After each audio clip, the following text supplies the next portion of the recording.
নমস্কার বন্ধুরা, শুভ টক্স শোতে স্বাগতম। ইরান পাকিস্তানের বালুচিস্তানে হামলার পর পাকিস্তান ও ইরানের সম্পর্ক খুব খারাপ হয়ে গেছে। পাকিস্তান ও ইরান দেশের মধ্যে থাকা নিজেদের রাজদূত ফিরিয়ে নিয়েছে। এর ফলে আর কোনো দুটি দেশের মধ্যে ডিপ্লোম্যাটিক সম্পর্ক তৈরি হবে না। ইরান বলেছে পাকিস্তানের কিছু সংগঠন ইরানের ক্ষতি করার চেষ্টা করেছিল, এই কারণের জন্যই ইরান হামলা করেছে। সিরিয়া ও ইরাকে হামলা করেছিল, তার কারণ হলো ইসরায়েলি জাসুস ওখানে ছিল, এই কারণেই ইরান হামলা করেছে। পাকিস্তান সরকার বলেছে ইরানের এই হামলার জবাব দেবে। পাকিস্তানের আর্থিক অবস্থা খুব খারাপ, পাকিস্তান যদি জবাব দেয় তাহলে পাকিস্তান পুরোপুরি শেষ হয়ে যাবে। বিশেষজ্ঞদের মতে পাকিস্তান ইরানের ওপর হামলা করতে পারে। এর কারণ হলো আমেরিকা ও ইরান দুজনেই কাট্টার শত্রুতা। আমেরিকা চায় ইরানকে শেষ করে দিতে। আমেরিকা পাকিস্তানের সাহায্যে অনেক যুদ্ধ লড়েছে।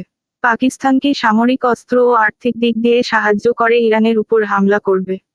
পাকিস্তানে যে সরকার আছে সেটা আমেরিকাকে সমর্থন করে, এবং পাকিস্তানি আর্মি পুরোপুরি আমেরিকার কথাতেই চলে। ইমরান খান জেলবন্দি ও ইমরান খানকে সরকারের পদ থেকে সরিয়েছে পাকিস্তানি আর্মির সাহায্যে আমেরিকা। ইমরান খান আমেরিকার বিরুদ্ধে অনেক জবাব দিয়েছিল। পাকিস্তান যদি ইরানের সাথে যুদ্ধ লাগে তাহলে পাকিস্তান অকুপাইড কাশ্মীর থেকে আর্মি সরাতে হবে। এই টাইমেই ভারতের পাকিস্তান অকুপাইড কাশ্মীর দখলের দারুণ একটা সুযোগ।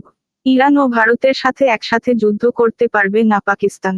প্লিজ চ্যানেলটিকে সাবস্ক্রাইব করে দেবেন এইরকম ভিডিও পাওয়ার জন্য। আপনাদের মতামত কমেন্ট বক্সে অবশ্যই পাঠাবেন। ভালো থাকুন, সুস্থ থাকুন, ধন্যবাদ।